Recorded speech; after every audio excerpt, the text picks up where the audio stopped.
Kulon sering ditanggapi tiang. Terus kalau kulo ke dealer nak beli sepeda motor, kalau cash 12 juta, nak kredit 4 tahun kena 18 juta. Aku saiki kan lagi diharam nomor kedua akad dalam satu barang. Tapi sing alang-alang yo pinter, ora dua akad Gus. Kok Mas go dhuwit 600.000 wis jelas iku ape kriti. Bata fikir-fikir.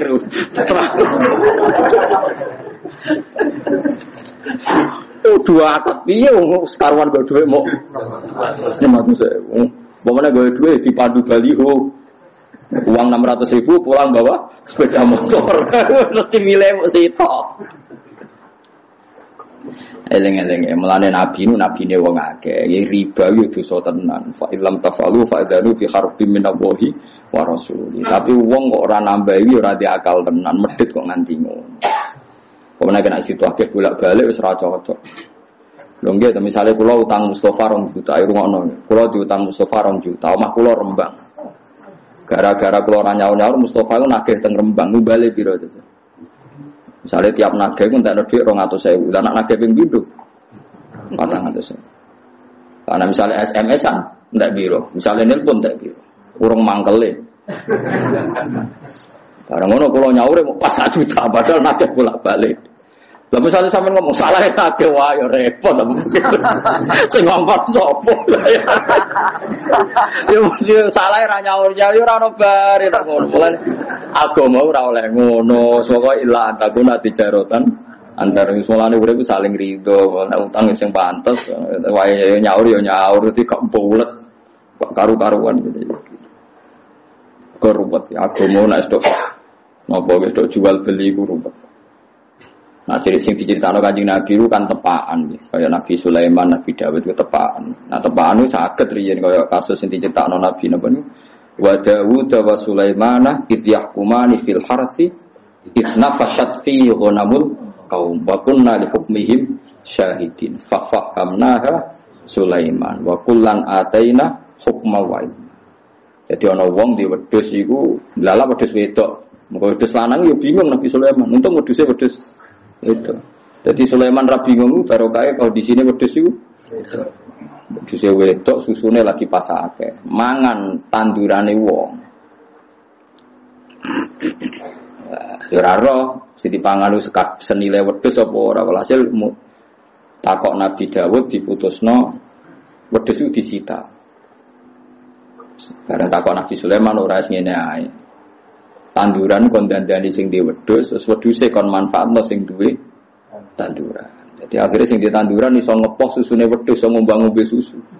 Sing di wedhus balekno malih tanduran nganti seperti semula. Disebut fahamna napa Sulaiman. Tapi masalahnya kan lah itu nak wedhuse wedok kena dicoba susu. Mulane Nabi Sulaiman untuk kok wedhuse wedok.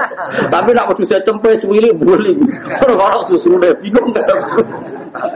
Jadi hukum itu gampang diputus nek ana tepakane. Misale ora tepak ya bingung tenan. Untung wedhuse napa? Jadi sekunane kuno iku anggere sengketa iku wis bulat. Ya anggere sengketa iku wis napa? Nyatane kon balekno sak plus hasile. Katanya dihitung ono servis untuk nopo susu. Kok ora diarani riba, balik malah kok ora diarani nopo riba.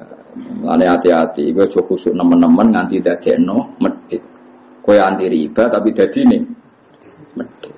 Mulane urip kudu kromo ya dinu aklun waladina liman la akla. Iso dinalar. Misale kula diutang Mustofa 1 juta, Mustofa wis sering nagih ngentekno telepon. Misale kula nambahi 200.000 asal tidak dalam akad dan Mustofa tidak menganggap itu haknya, itu jenenge bisyarah.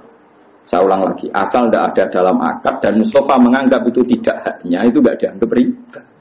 Tapi kalau Mustofa disebut dalam akad dan dia merasa itu haknya, itu berarti riba karena masuk akad. Nah, tapi saya ini masalahnya ada orang sudah ma'ruf bisnisnya seperti itu, orang ngomong tapi jelas lah, itu ya riba perkara itu wis jelas paham ya, wis apa? Jelas, misalnya orang tertentu terkenal nutangi gampang tapi balakno luweh. Tapi masyhur, itu tetap riba karena ma'ruf sudah dikenal. Bahkan sudah jadi bisnisnya, sudah jadi apa? Bisnis. Mulane ya angel zaman sekarang Fathul Mu'in wis ngadepi riba wis bingung. Ya perkara ini riba iku kuno. Sekunane kuno wong diutangi lawaran rapati oleh. Kecuali mau duit jajan, duit gede wis ora. Jadi paham ya, pokoknya sementing kita udah keyakinan riba itu haram. Tapi kayak rasa nyontokno contohnya ini, kadang contohmu gak pas. Ya contohmu kadang betul apa? Pas. Biar Nabi nate utang pedet di sahur. Ya, tapi kabeh ulama darani ngene iku ora riba, ya ora oleh terjadi ketika diakatkan. Saya ulang lagi, enggak boleh terjadi ketika diakatkan. Paham ya? Mun iki bakas Quran ngene iku apa? Dadi ciri khas Nabi Syuaib niku bakas wong ora oleh ngutangi napa timbangan. Tengene umat Nabi gini wau Islam wa idza kaluhum aw wazaluhum. Sani bahas Quran wa inna iki mun terakhir surat Syuara. Quran niku wa innahu la tanzilu rabbil alamin nazala bihi ruhul amin ala qalbika litakuna minal munzirin bi lisanin arabiyyin mubin. Wa innahu la fi zuburil awwalin. Niki kula sing penting kula terangno niku. Dan isi Quran itu sudah ada di kitab-kitab dahulu.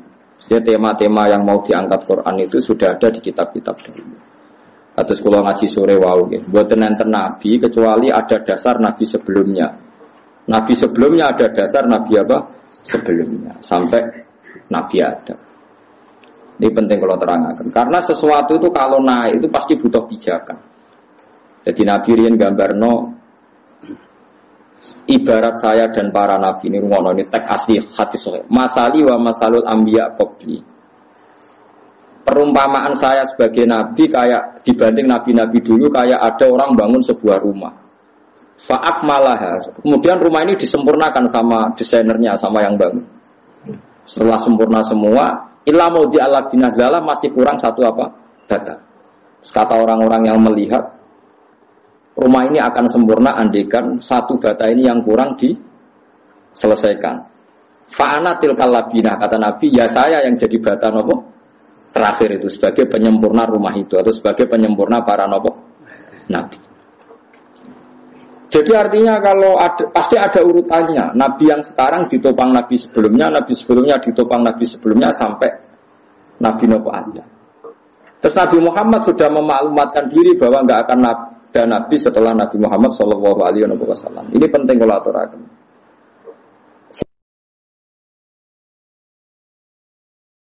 Sebab kesalahan orang sekarang itu dianggap salahnya orang dulu. Mboten saged diwali. Jadi ngeten nggih sampeyan tak warai ilmu toreko. Ya niki kula nate nerangno teng kajian teng budi-budi kula nerangno masalah silsilah. Nabi Muhammad itu ya ana aneh. Ya logika agama itu aneh. Nah sampeyan gak mikir wae. Fa kaifa idza ji'na min kulli ummatin bisyahid wa ji'na bika ala haula'i syaitan. Jadi nanti Nabi Nuh itu ditanya, "Nuh, kamu itu sudah melakukan tugas kamu sebagai nabi belum?" Ampun Gusti, saksim sapa? Muhammad. Nabi Ibrahim ditanya, "Kowe nglakoni dadi nabi enggak?" Saksim sapa? Muhammad. Kan aneh cara teori akal. Nabi Muhammad yang datang kemudian yang enggak menangi periode ini Nabi Nuh, Nabi Ibrahim, tapi nanti yang jadi apa? Saksi. Logikanya kan jadi saksi itu yang menangi atau yang menyaksikan. Nabi Muhammad itu tidak menyaksikan. Karena logika agama itu logika mata rantai. Logika apa? Mata rantai. Mata rantai itu gini. Misalnya catokan pertama itu kuat. Terus ada rantai satu budiran apa jenenge? Untean itu apa? Bolongan itu apa? Gelangnya cincin ya cincin. Setiap rantai itu kan berarti satu cincin. Terus dijadikan apa? Rantai. Nggih, silsilah jadi dalam bahasa Arab napa? Silsilah mata rantai. Kalau lingkaran cincin ini cek nyatok, berarti atasnya bisa dicatoki. Yang kedua iso nyatok yang pertama, yang ketiga nyatok yang kedua. Nganti nyatok berarti yang kedua iso dicatoki. Sekarang ada rantai panjang ditarik dari bawah, kok enggak rontok? Enggak rontok semua, berarti yang atas benar. Kalau rantai yang terakhir meskipun bagus, enggak bocor, enggak gerek, kok protol, berarti sing salah. Rantai dhuwure. Paham ta maksudnya? Saiki ana rantai protol, iku sing salah dhuwure tadi sore. Dhuwure. Jadi nak Nabi Muhammad tetap jadi nabi, nabi sedurunge itu nabi bener. Nabi bener. Iki jek iso nyatok berarti catokane masih apapun kokohnya rantai terakhir, kalau rantai dhuwure kropos kan tetap teker, terus ada tapok. Itu silsilah. Makanya agama ini butuh kita. Maksudnya seperti ini. Imam Ghazali nganti alim ngono, mergo Imam Haromen ku alim. Imam Haromen nganti alim ngono, Imam Kufal ku alim terus sampai Kanjeng Nabi. Misalnya contoh gampang Imam Syafi'i. Imam Syafi'i alim ngono mergo Imam Malik alim. Imam Malik di guru jenenge Imam Syihabuddin Az-Zuhri. Sapa sing ora alim Imam Zuhri? Wah alim tenan. Imam Zuhri di guru Imam Nafi', alim tenan. Imam Nafi' di guru sahabat jenenge Abdullah bin Umar. Abdullah bin Umar sekarang di guru Kanjeng Nabi. Nah saiki misalnya Imam Syafi'i di fatwa salah. Ibu gurune salah. Kalau gurune dibeli gurune salah. Gurune salah. Artinya agar ilmu keteter kabeh. Mulane misalnya sakniki kula kok gak ngalim misalnya, kula ora ngalim terus keliru. Kula teter, sampeyan gurine luwe teter. Mergo dicatoki raket nek coplok. Lah mulane anggere wong guri bener berarti dhuwure bener. Jadi misalnya sakniki ngeten. Nyuwun sewu, misalnya sakniki ngeten, sampeyan nak muni syahadat kan asyhadu alla ilaha illallah wa asyhadu anna Muhammadar Rasulullah. Wis madhep kok ngono wae nggih, ora usah ono terusane, paham ya. Kudu mandek kok coba wong Jombang, sekitar kono tok terus mandek terus wa asyhadu anna Muhammadar Rasulullah. Syahadat iki kok nganti bener, perkarane dhuwure bener. Mergo gak mungkin nak dhuwure salah kowe bener. Kok balen gak mungkin nak dhuwure salah kowe bener mergo dhuwure bener. Dadi kok angker ngetes kiai ning gone bab ilmu sanad gampang. Ngger Mustofa takoki, "Mus, kowe maca syahadat." Bener berarti gurumu bener. Guru bener nganti tok Kanjeng Nabi bener. Tapi sekali dimulai dari yang salah, misalnya Mustofa kok maca syahadat, wa anna jari habibullah misalnya, atau bahasa Arab misalnya. Anggo guri-gurine